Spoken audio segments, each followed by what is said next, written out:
Olá, gente, tudo bem? Sejam todos bem-vindos a mais um podcast aqui do Fiscal do Povo. Nós estamos aqui com o Dr. Marcos, onde a gente traz assunto de interesses da população. Dr. Marcos, qual o assunto que nós iremos estar abordando hoje? Primeiramente, quero agradecer também a presença do senhor aqui no nosso estúdio. Boa noite, Matheus. Boa noite a toda a audiência do podcast Fiscal do Povo. Matheus, na semana passada eu estive aqui e falei contigo sobre algumas irregularidades e crimes, né, que ocorrem no meu dia a dia. E uma coisa chamou muito a atenção das pessoas foi a questão do recibo de pagamento autônomo, o RPA, o famoso famigerado RPA. Sim. Né? E em cima desse tema surgiram algumas dúvidas, né? Dúvidas também bem corriqueiras, coisas bem simples, mas que são bem importantes. E é bom estar deixando tudo claro aqui. Essa oportunidade é agora. E geralmente, né, você está sempre abrindo as caixinhas de pergunta lá nas minhas redes sociais. Fica mais fácil para a gente estar abordando aqui o assunto de acordo com a população, né, Marquinhos? Matheus, essa questão das redes sociais, né, eu comecei de uma forma brincando, mas na verdade isso começou a ficar sério, porque eu percebi de ser uma forma das pessoas se aproximarem de mim, me perguntando coisas que elas realmente precisam no dia a dia delas, né? E custo zero, né? Ao invés delas saírem, irem até o escritório, às vezes precisam tomar alguma decisão rápida sobre aquele assunto, fazem perguntas lá, geralmente coisas do meu trabalho, e é isso aí.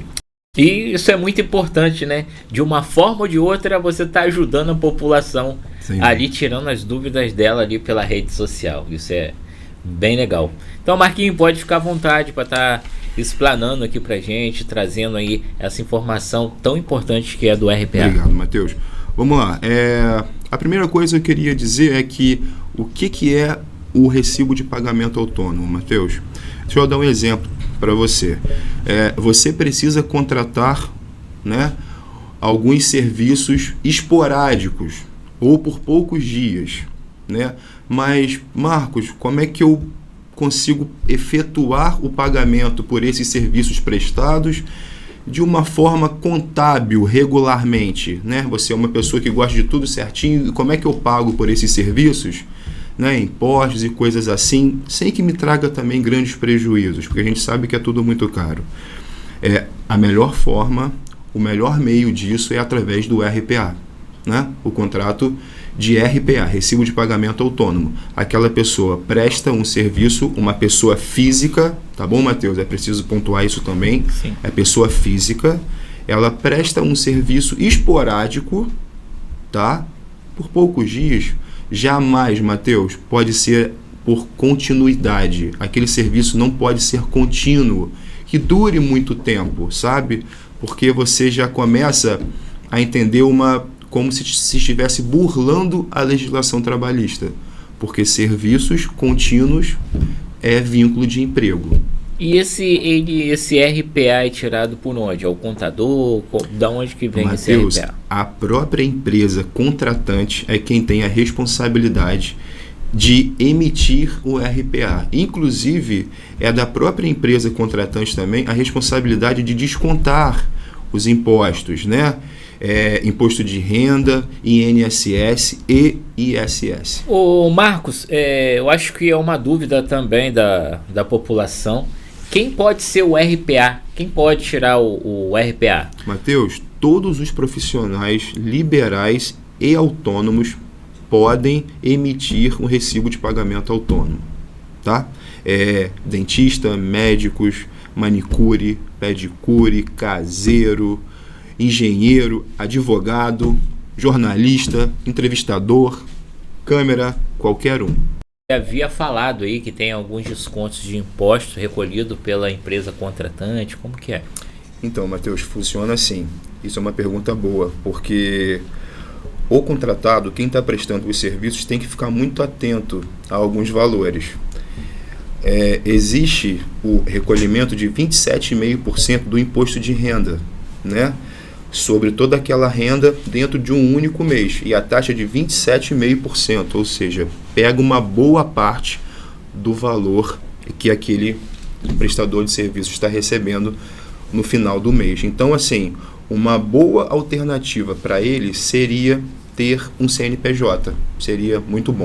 Ô Marcos, em questão da diferença de valor, qual o ponto aí mais importante? Então, Matheus, para o contratante não há muita diferença no valor recolhido, né?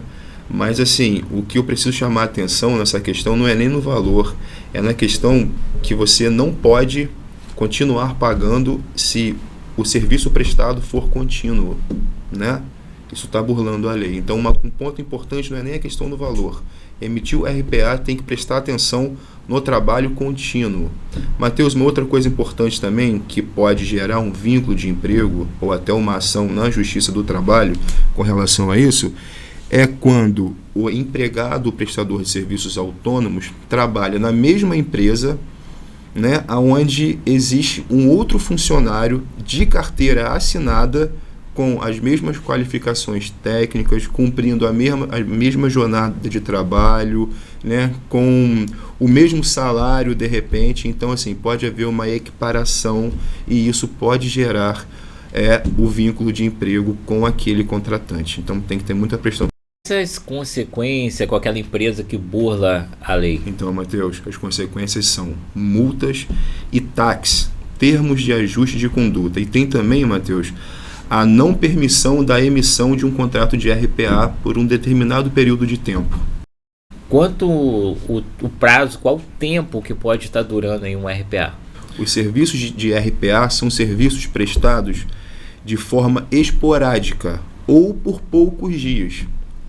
Entende-se poucos dias por alguns meses, 45 dias, 40 dias, 10, 15 dias, nunca por longos períodos.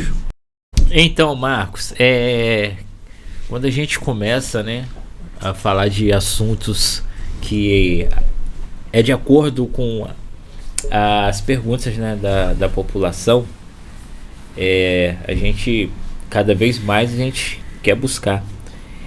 Quem recebe o RPA pode receber o seguro-desemprego? Ô, Matheus, então, aquele prestador de serviços autônomos, ele não tem, na verdade não é que ele tem direito, não é permitido ele receber o seguro-desemprego, ou seja, ele não recebe seguro-desemprego. Por quê?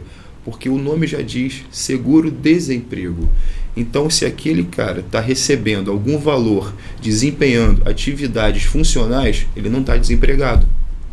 Então, não recebe seguro-desemprego. Quem trabalha com RPA, ela tem direito ao 13º? Então, Matheus, outra boa pergunta, excelente. Também tem muito disso. Matheus, o prestador de serviços autônomos não tem direito ao 13º salário. Por quê? 13º salário é uma verba trabalhista de natureza salarial que só empregados, ou seja, só pessoas com vínculo de emprego, possuem esse direito. O prestador de serviços autônomos não tem direito a receber o 13º salário.